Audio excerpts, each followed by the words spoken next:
Kabanata 1951. Ipinatong ni Daisy ang kanyang kamay sa ibabaw ni Freya. Hindi na kailangang makonsensya. Okay na ako ngayon, di ba? Sagot ni Freya. Swerte ka lang, pero paano kung mangyari ulit? Pinagdikit ni Daisy ang kanyang mga labi at tumingin sa ibaba. Mas mag-iingat ako. Humiling ako ng ilang araw na bakasyon kay Charlie, at gusto niyang makapagpahinga ka ng maayos. Tungkol naman sa balita tungkol sa pagdukot sa iyo ni Mitchell, hindi pa ito nakakarating sa press. Kung hindi, nayanig ang Baseburg. Naglaro si Mitchell ng apoy at nasunog. Mahaharap siya sa mga kaso, lalo na pagkatapos ng pagdukot. Iyon ang magiging katapusan niya. Pagkalabas ni Colton sa istasyon ng pulis, nakita niya ang kotse ni Knowles na nakaparada sa hindi kalayuan. Lumapit siya at dahan-daang bumaba ang bintana sa likod. Bago magsalita si Knowles, nagtanong si Colton, hindi mo ipinasa si Susan at Mitchell sa pulis.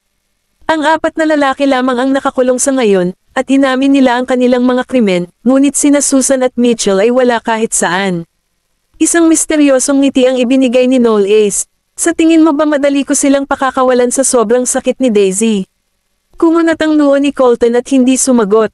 Sumandal si Knowles sa upuan at mahinahong sinabi, huwag kang mag-alala, hindi na sila muling lalabas sa Baseburg pagkatapos nito. Nagtanong si Colton, saan mo sila ipapadala sa halip na kulungan? Ngumisi si Knowles, sa kung saan sila nararapat. Huminga ng malalim si Colton.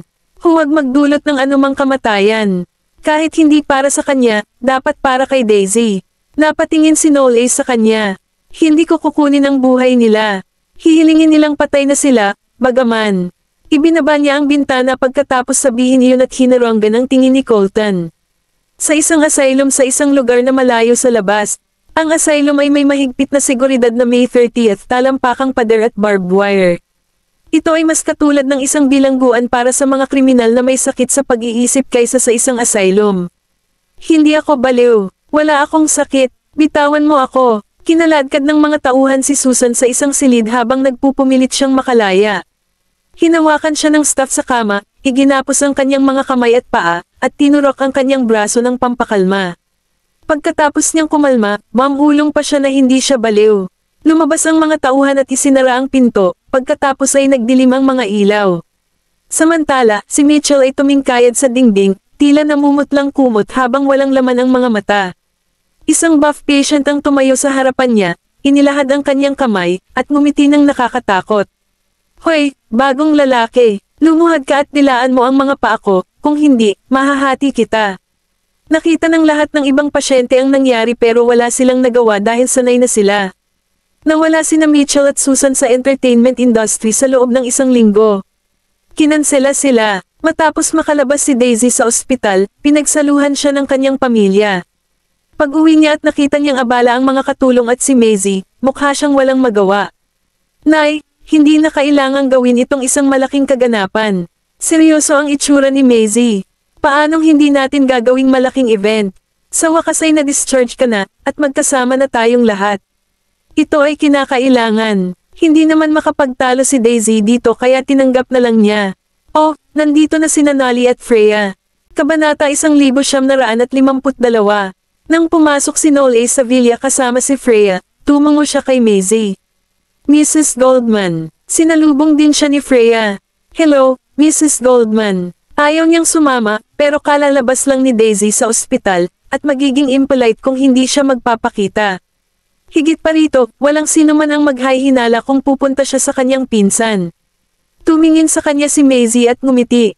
Natutuwa akong nandito ka. Mag-ayos ka sa bahay. Lumapit si Freya kay Daisy, na hinayla ang manggas niya at sumandal. Kailan mo sasabihin sa nanay ko na kayo ni Colton Manam? Tinakpan ni Freya ang bibig niya.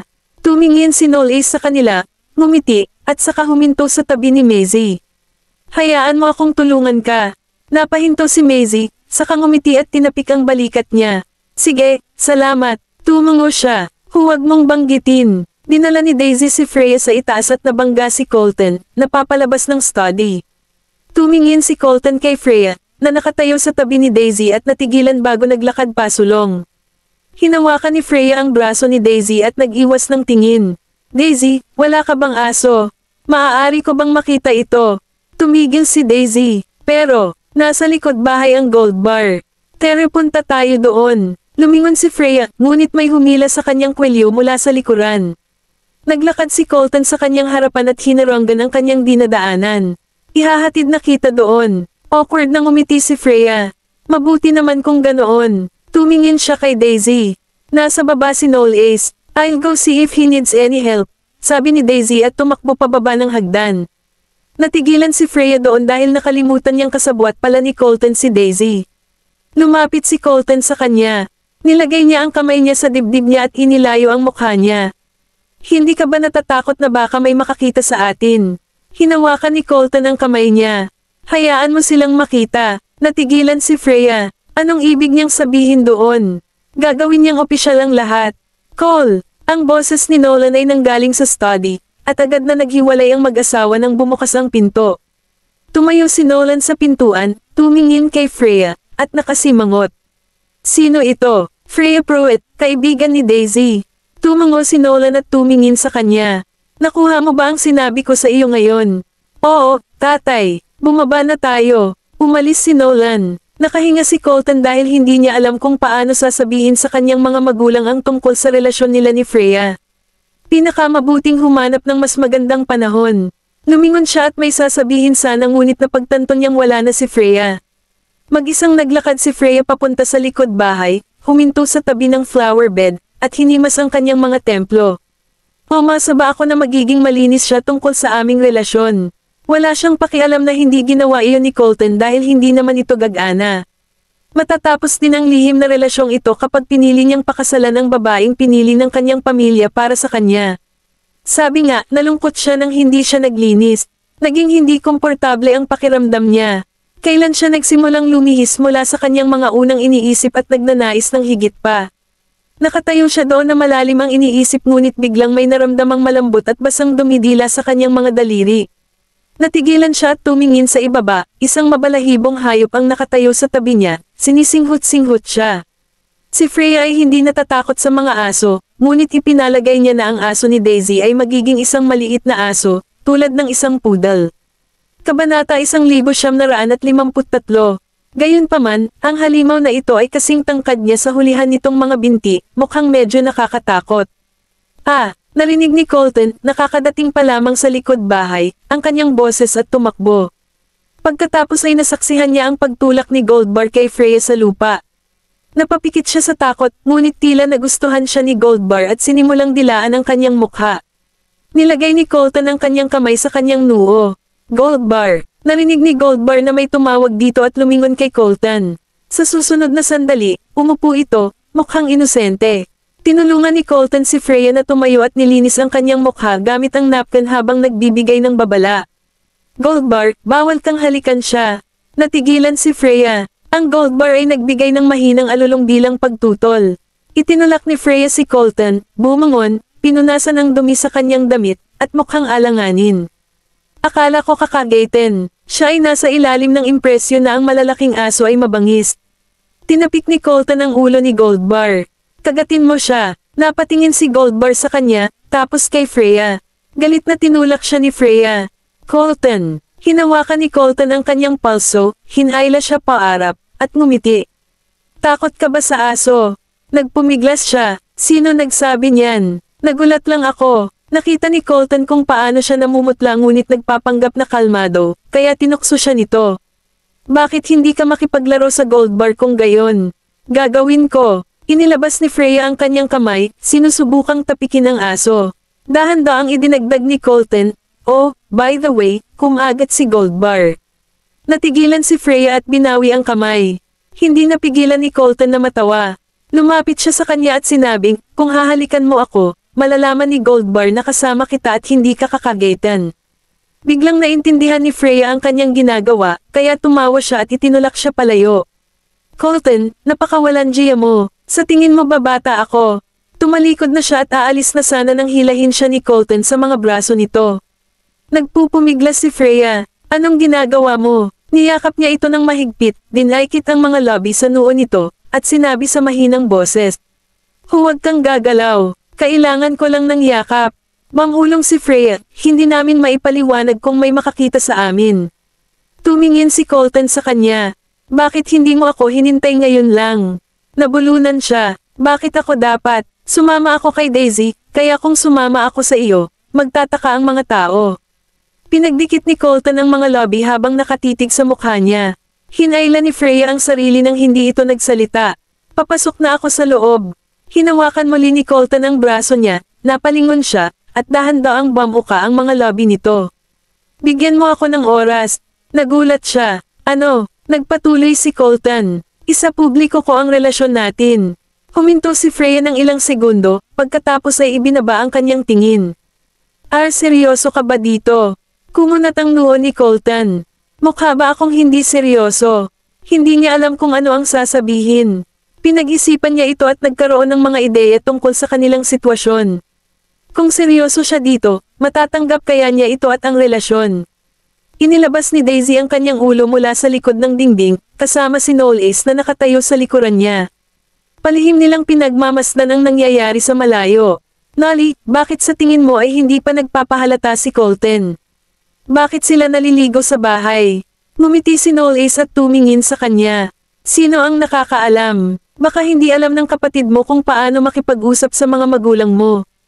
Kabanata 1954. Gaano ba kahirap makipag-usap sa kanila? Napakaduwag niya. Ipinahayag ni Daisy ang kanyang relasyon kay Knowles kahit natutol ang kanyang ama. Sabi ni Knowles, magkaiba ang iniisip ng mga lalaki at babae.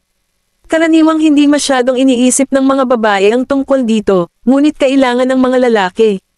Ang iyong kapatid ay pumalit sa Black Gold at palaging nag-iingat mula noong siya ay bata pa. Kaya, hindi niya magagawa ang anumang bagay na gusto niyang magustuhan mo. At saka, magiging isyo ang nanay ni Freya. Natigilan si Daisy at tumangala sa kanya. Ngunit pinutol ni Freya ang kanyang mga magulang, at tinanggap siya ng hari bilang kanyang apo. Umiling si Knowles, kung pakakasalan niya si Colton, malalaman ng lahat ang kanyang pagkakakilanlan. Kahit na siya ay apo ng hari, ang kanyang ina ay gumagawa ng problema. Tama ka, lumingon sina Knowles at Daisy. Nasa tabi nila si Maisie at narinig at nakita niya ang lahat. Ma'am, gaano ka nakatagal nakatayo dyan? Nagulat si Daisy. Alam na ba ni nanay ang tungkol kina Freya at Colton? Nag-cross arms si Maisie. Bakit hindi ako pwede dito? May sasabihin sana si Daisy nang makita sila ni Colton at Freya, na naglalakad palapit. Agad namang binitawan ni Freya ang kamay ni Colton. Nagulat si Colton. Bakit ka nandito? Napayuko si Daisy at hindi nagsalita, habang si Knowles naman ay nagkibit-balikat. Si Maisie lang ang nakatingin sa kanila. Hindi na kailangang magtago kapag nasa bahay ka. Akala mo ba hindi ko mapapansin? Napakagatlabi si Freya at mukhang kinakabahan. Naglakad pasulong si Colton. Ngayong nalantad na sila, wala nang dahilan para itago ito, kaya hinarap niya ito. I'm sorry, Mom. We're in a relationship. Gulat na napatingin sa kanya si Freya. Inamin niya ito. Tanong ni Maisie, kailan ito nagsimula? Sumagot si Colton, 3 taon na ang nakalipas. Napangisi si Maisie at parang hindi masaya. Ngayon mo lang balak sabihin sa akin pagkatapos ng 3 taon. Tumingin si Colton at hindi nagsalita. Naisip ni Daisy na galit si Maisie, kaya sinubukan niyang tulungan sila. Si Mom, Colton, at Freya ay seryoso tungkol dito. Paano mo malalaman? Sinaman siya ng tingin ni Maisie kaya napatigil siya. Napatingin tuloy si Maisie kay Freya.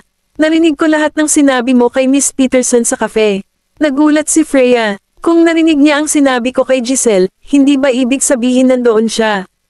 Kulot ang mga daliri niya. Ang sinabi niya ay parang pagsuwi sa mga matatanda.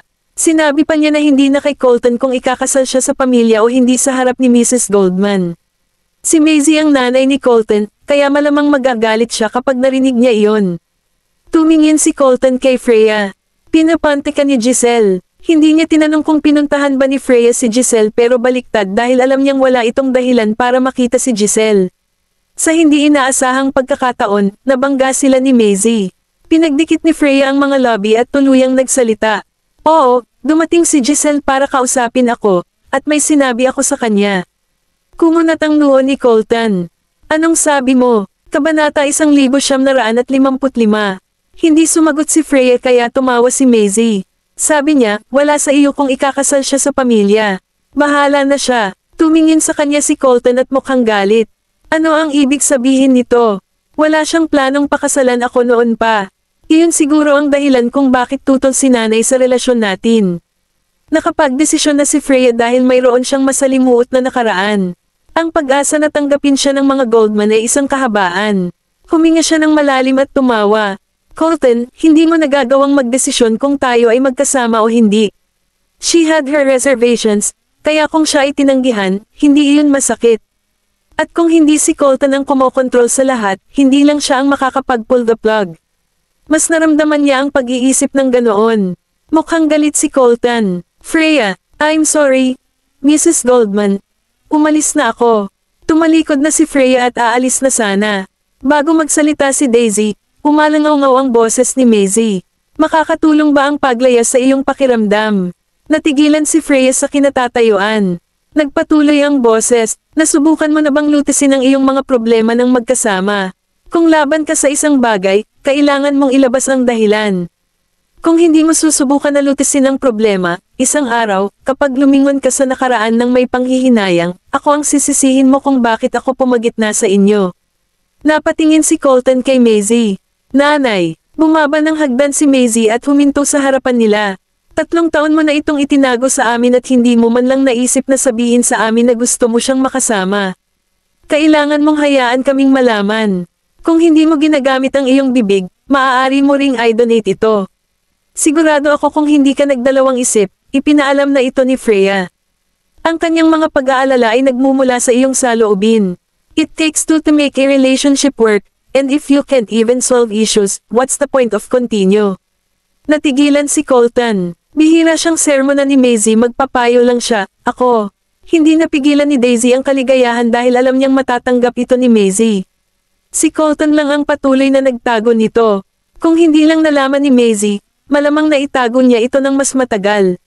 Nakahanda na ang tanghalian. Si Nolan at Maisie ay nakaupo sa magkaharap sa mahabang dulo ng mesa, habang sina Knowles at Daisy, pagkatapos ay sina Colton at Freya, ay nasa magkabilang gilid. Sa ibabaw ng alak, mayroong isang pagkalat ng masasarap na pagkain mula sa iba't ibang mga lutuin. Ang mga katulong ay naglalatag ng pagkain at nagsasali ng alak. Hindi muna nagsalita si Nolan bago si Maisie.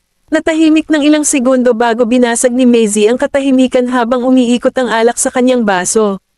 Nakarehistro na sina Daisy at Nolly. Colton, kailan mo balak isa publiko ang iyong relasyon? Natigilan si Colton dahil hindi niya inaasahang magtatanong si Maisie. Umubo siya. Anytime. Tumango si Maisie. If anytime works, hindi na kailangan pang magtago. Ang mga iskandalo ay makakaapekto ng masama sa mga batang babae kung mahuli ang paparazzi. Ikaw, nagbaba ng tingin si Freya dahil hindi niya inaasahan na tatanggapin ni Maisie ang kanilang relasyon.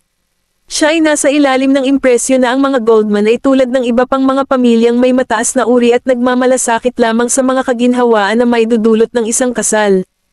Kabanata 1956. Bahagyang yumoko si Daisy at mamulong, si Freya. Sinabi ko sa iyo na ang aking ina ay isang mabuting tao. Inaprubahan kanya at ang pangalawang kapatid ko. Kahit sinubukan niyang gawing mahina ang boses niya, narinig pa rin siya ni Maisie. Umangat ang ulo ni Maisie at sinulyapan si Daisy. Since when I'm a terrible person? Palagi kitang inuuna mga bata, at tingnan mo kung ano ang ginawa mo. Bibigyan kita ng 1 pulgada, at 1 milya ang iyong dadalhin. Ngumiti si Daisy sa kanya at sinabing, ikaw ang pinakamagandang ina sa mundo, Nay. Ano naman sa akin? Tumango si Nolan. Nag-isip sandali si Daisy at sumagot, ikaw ang pinakamagandang ama sa mundo, pero nasa likod mo si Nanay. Natahimik si Nolan at nasaktan. Humalaklak si Maisie at sinabing, honey, kumain ka na lang at huwag nang magselos sa mga bata. Umiling si Nolan at sumagot, parang unti-unting bumababa ang posisyon ko sa pamilya. Hindi siya ang unang pinili ng kanilang mga anak, at mas inuuna ng kanyang asawa ang kanilang mga anak kaysa sa kanya. Nakangiting lumapit si Maisie sa kanya at sinabing, huwag kang malungkot. Number 1 ka sa puso ko. Napatingin si Nolan sa kanya. Talaga, hinawakan ni Maisie ang kanyang kamay at sinabing, oo, mula sa likod. Muling natahimik si Nolan. Napayuko na lang sina Daisy at Colton at nagpatuloy sa pagkain. Masyado na nilang nakita ang interaksyon ng kanilang mga magulang, at nasanay na sila. Hashtag nalantad ang kasintahan ng pangalawang anak ng mga Goldman. Hashtag Ang balita ay tumama sa mga headlines sa susunod na araw. Hindi ito iskandalo, ngunit inamin ito ni Colton sa harap ng mga mamamahayag.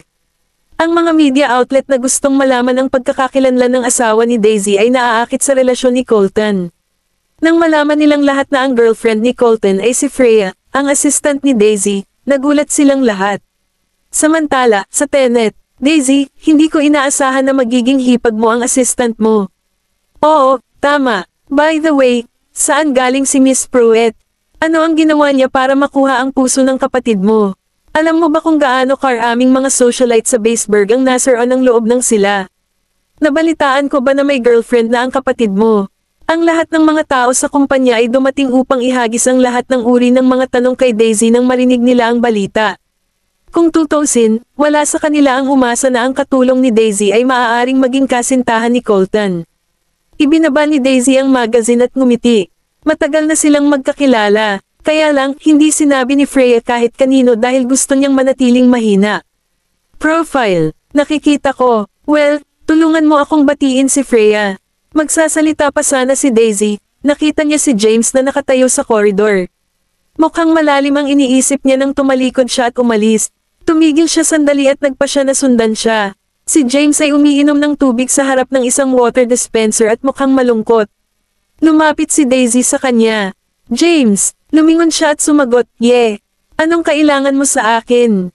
Mukhang okay siya kay Daisy, at nagtanong siya, "Nakita mo rin ba ang balita?" Walang paraan na hindi niya nakita ang balita. Kung tutusin, nagdulot ito ng napakalaking kaguluhan sa buong bayan, kaya sigurado si Daisy na nakita niya ito.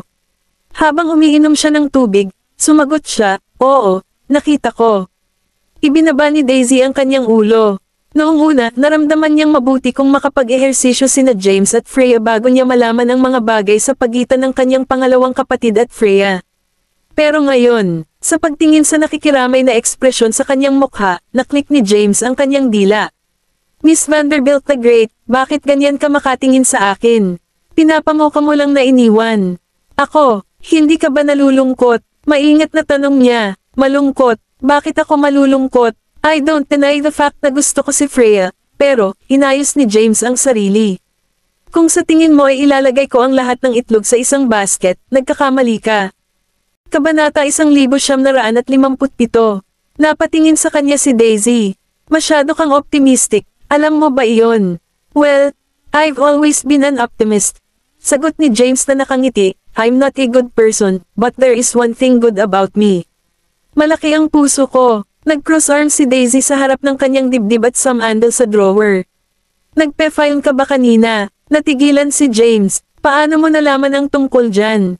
"Sinabi sa akin ni Mr. Johnson ang tungkol dito."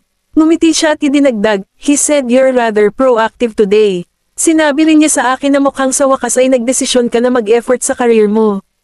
"Kalokohan. Hindi ako nagiging proactive. Kailangan ko ng pera," matigas na sagot ni James.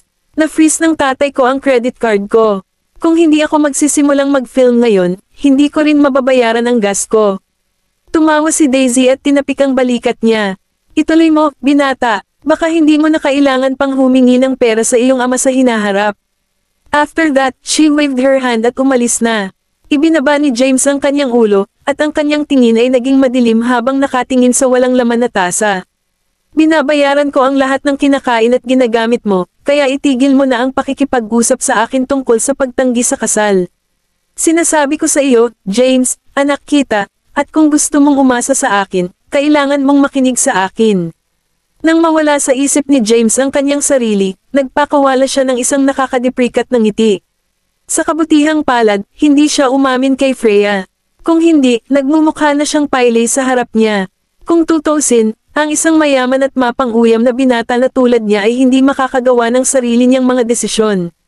Kaya naman, wala siyang karapatang sundan ang babaeng gusto niya.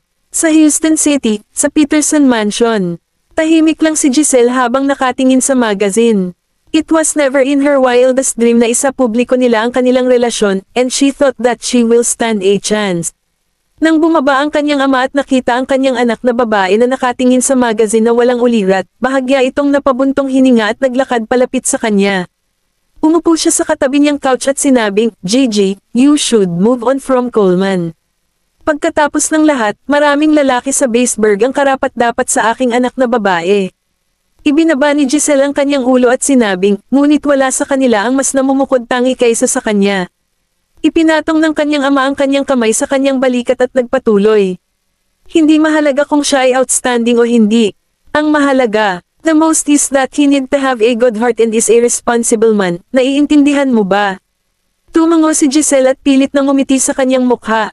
Naiintindihan ko, tatay. Ngumiti ang kanyang ama. Sa Tyler 10. Nagbabasa ng dokumento si Noel sa study room. Nang makarinig siya ng mga yabag sa corridor, inangat niya ang kanyang ulo at isinara ang dokumento. Maaga ka namang nakabalik ngayon. Natigilan si Daisy nang makarating siya sa pintuan. Bakit sa tingin mo hindi ako si Edison? Itinaas ni Noel ang kanyang mga talukap at tumawa. Walang paraan na si Edison ay tumalon at lumundag kapag siya ay naglalakad. Lumapit sa kanya si Daisy at humiga sa ibabaw ng mesa. Ipinatong niya ang kanyang ulo sa kanyang mga kamay at tumingin sa kanya. Bakasyon pa ako kaya makakabalik ako ng mas maaga. Sangaan daw si Noel at pinaikot-ikot ang daliri sa mahabang buhok nito para kolektahin ito sa likod ng kanyang tenga. May sasabihin ka ba sa akin, Daisy? Napangiti siya hanggang tenga at sumagot, paano mo nalaman na may sasabihin ako sa iyo? Nabubuhay ka ba sa loob ng aking ulo? Ngumisi siya. Well, siguro. Umupo siya pabalik at sinabing, Nolly, nakakuha na tayo ng marriage certificate pero sa tingin ko ay may kulang pa rin tayo sa bahay natin. Hinawakan niya ito sa kanyang mga bisig at tinanong, at ano ito? Nakangiting sinabi niya, isang larawan sa kasal. Natigilan si Noel tumingin sa kanya si Daisy at nagtanong, anong problema? May nasabi ba akong mali? Walang magawa siyang umiling at sinabing, hindi naman. Kung gusto mo, syempre, ibibigay ko sa'yo, Daisy. Hindi niya ito mabibigyan ng kasal sa ngayon, pero at least, masatisfy niya ang pananabik nito para sa wedding photo. Kabanata 1958. Niyakap ni Daisy ang leeg ni Noel at sinabing, that's a deal then. Kukuha tayo ng wedding photo bukas. After she finished speaking, she added, huwag kang mag-alala. Tinitiyak ko sa iyo na walang paparazzo sa paligid. Pupunta kami sa isang exclusive wedding city kung saan hindi bibigyan ng staff ang VIP privacy. Nilapit ni Noel ang mukha sa pagitan ng mga kamay nito at hinalikan siya sa noo. Lahat ng sinabi mo. Samantala, matapos isa publiko ni Colton at Freya ang kanilang relasyon, napakabilis na kumalat ang balita na kahit ang mga tao sa Yarramore ay alam ito. Sa Pruitt Mansion, nang makita ni Sandy ang balita ay kinuyam niya ng mahigpit ang dyaryo. Tingnan mo ang magaling kong anak. Siya ay nasa isang relasyon sa anak ng mga Goldman sa Slakova. Ibinaba ng mayordoma ang kanyang ulo at sinabing, Ma'am, sinabi ni Mr. Pruitt na hindi dapat. Nalaglag ang tasa sa sahig at nabasag, natigil sa pagsasalita ng mayordomo. Malungkot ang mukha ni Sandy. Ako ang nanganak sa kanya, kaya wala siyang karapatang magdesisyon sa buhay niya. Kung hindi niya sinira ang plano ng kapatid niya at naging sanhi ito. Talunin mo si Noel, hindi magiging ganito ang pamilya natin ngayon. Kinasusuklaman niya ang kanyang anak, at ang pinakapinagsisisihan niya sa kanyang buhay ay ang pagsilang sa kanyang anak na babae. At ang kanyang pinakamamahal na anak, na marami siyang inaasahan, ay patay na. Walang paraan na hahayaan niyang mamatay ang kanyang anak ng walang kabuluhan. Ipaghihiganti niya ang kanyang anak. Hindi niya bibitawan ang Knowles at Knowles. Kung tungkol sa kanyang anak na babae, walang paraan na hahayaan niyang mawala siya sa kanyang anak at mamuhay ng maligaya magpakailanman. Siya ang nagsilang sa kanya, kaya siya ang may karapatang magdesisyon para sa kanya. Sa wedding palace, hawak ang braso ni Noel, naglakad-lakad si Daisy sa mga branded na custom na damit pangkasal sa ikalawang palapag sa rekomendasyon ng tindera. Mayroong lahat ng mga uri ng napakarilag na damit pangkasal sa mga cabinet na salamin. Ang ilan sa kanila ay mga estilong European, habang ang iba ay may mga klasikal at modernong estilo. Isang bagay na ibinahagi ng lahat ng mga damit pangkasal ay ang lahat ng mga ito ay maganda. Nilhinggan ni Daisy ang kanyang ulo para tingnan si Noel at nagtanong, Nolly, bakit hindi mo ako tulungang pumili ng isa? Tumingin sa kanya si Noel at nagtanong, nagtitiwala ka sa akin? Kinindatan siya nito at sinabing, oo naman. Buong tiwala ako sa iyo. Ngumisi siya at tumingin sa kanya ng nakakaakit. Sige, tutulungan kitang pumili ng isa. Pumunta ang tindera para dalhin ang mga sample ng damit pangkasal. Umupo si Noel Ace sa sopa at tiningnan ng mabuti ang bawat sample. Excited na tumingin sa kanila ang iba pang mga tindera. Hindi ba siya si Daisy? Ang pinakamahusay na aktres, hindi ako makapaniwala na pumunta siya sa wedding palace namin. Sa tingin mo ba ang lalaking iyon ay asawa niya?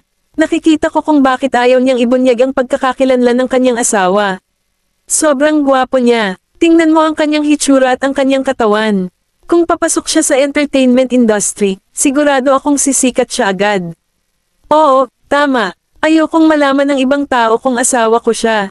Ang mga tindero ay tumitig kay Noel Ace na parang isang grupo ng mga fangirls. Walang alinlangan na si Noel Ace ay may hindi nagkakamali na hitsura. Sa kanyang pinaghalong lahi, ang kanyang mga tampok sa mukha ay mas maislan at malalim kaysa sa iba.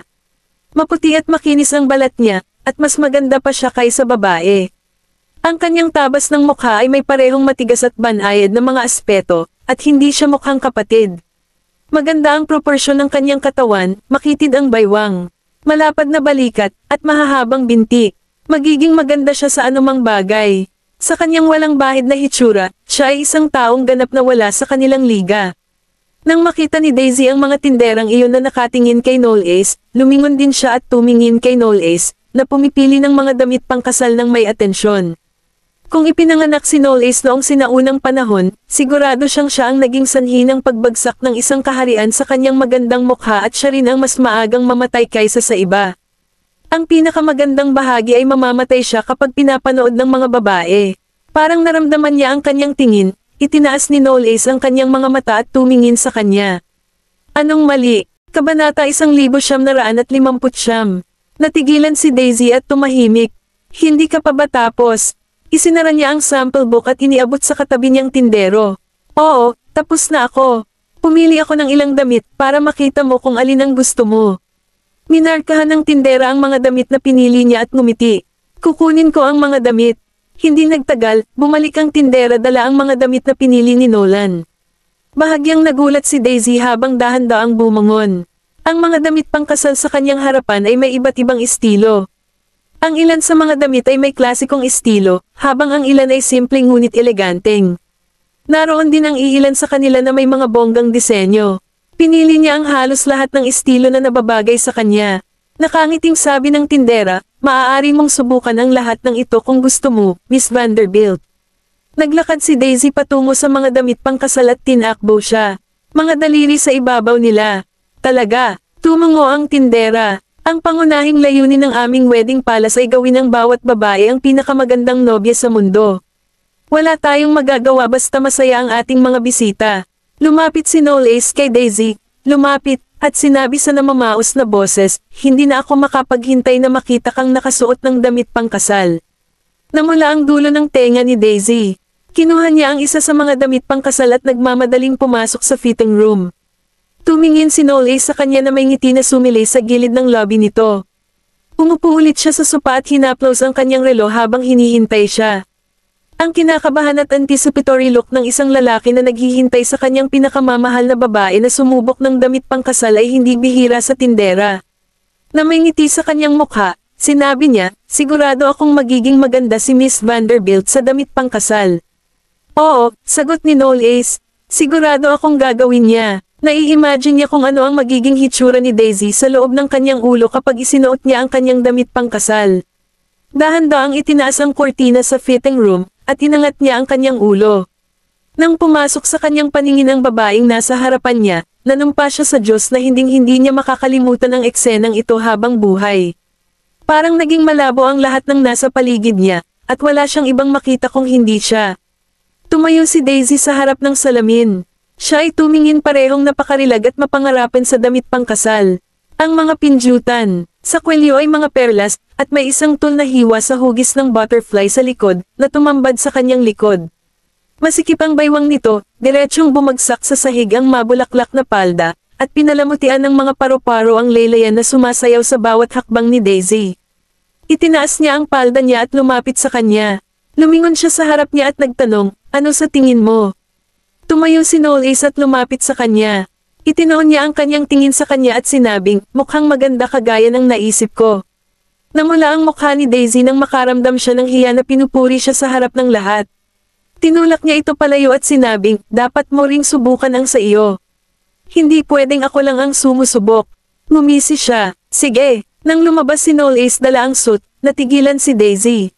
Napakaganda ng hitsura ng European-styled suit na parang ang suit ay partikular na ginawa para sa kanya. Lumapit si Knowles sa kanya at huminto sa harapan niya. Inangat niya ang isang hibla ng buhok niya at hinalikan siya sa pisngi. Ano sa tingin mo? Mukha ba akong maganda? Ibinalik niya ang sarili sa realidad at napalunok ng mariin. Mukhang perpekto sa iyo. Para siyang kaakit-akit na bilang na lumabas sa isang pagguhit. Pinulupot ni Knowles ang braso sa baywang niya at hinayla siya. Palapit, kung gayon kailangan mong bantayan ako. Ipinikit ni Daisy ang kanyang mga mata, at natunaw ang kanyang puso. Kailangan niyang aminin na ngayon ay panibagong araw na nang akit sa kanya ang kagwapuhan ni Knowles. Pareho silang lumabas sa labas at kumuha ng ilang larawan sa kasal. Nagsimula silang mag-shoot sa hapon at natapos lang noong mga gabi. Pagbalik nila sa Tylerton, ibinagsak ni Daisy ang sarili sa kama habang pagod na pagod sa pamamaril. Kabanata 1960. Gayunpaman, naramdaman niyang sulit ito nang tingnan niya ang mga larawan. Sobrang gwapo ni Nolly. Buti sana kung susunggaban ko siya. Sa sandaling iyon, itinulak ni Knowles ang pinto at pumasok sa silid.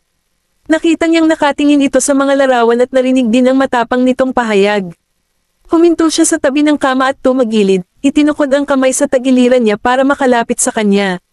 I say, kaya matagal mo nang hinahangad ang katawan ko. Natigilan si Daisy, at namula agad ang mukha niya sa kahihiyan. Dahan-dahan siyang lumingon para salubungin ang tingin nito. Napakalapit ni Knowles sa kanya ngayon na nararamdaman niya ang hininga nito sa kanyang balat. Maliwanag ang kulay ng kanyang mga pupil, ngunit pakiramdam niya ay parang mga whirlpool ang mga ito na humihigop sa kanya.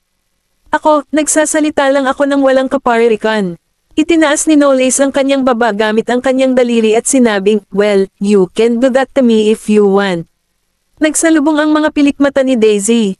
Umiwas siya ng tingin at sinabing, hindi pa ako handa.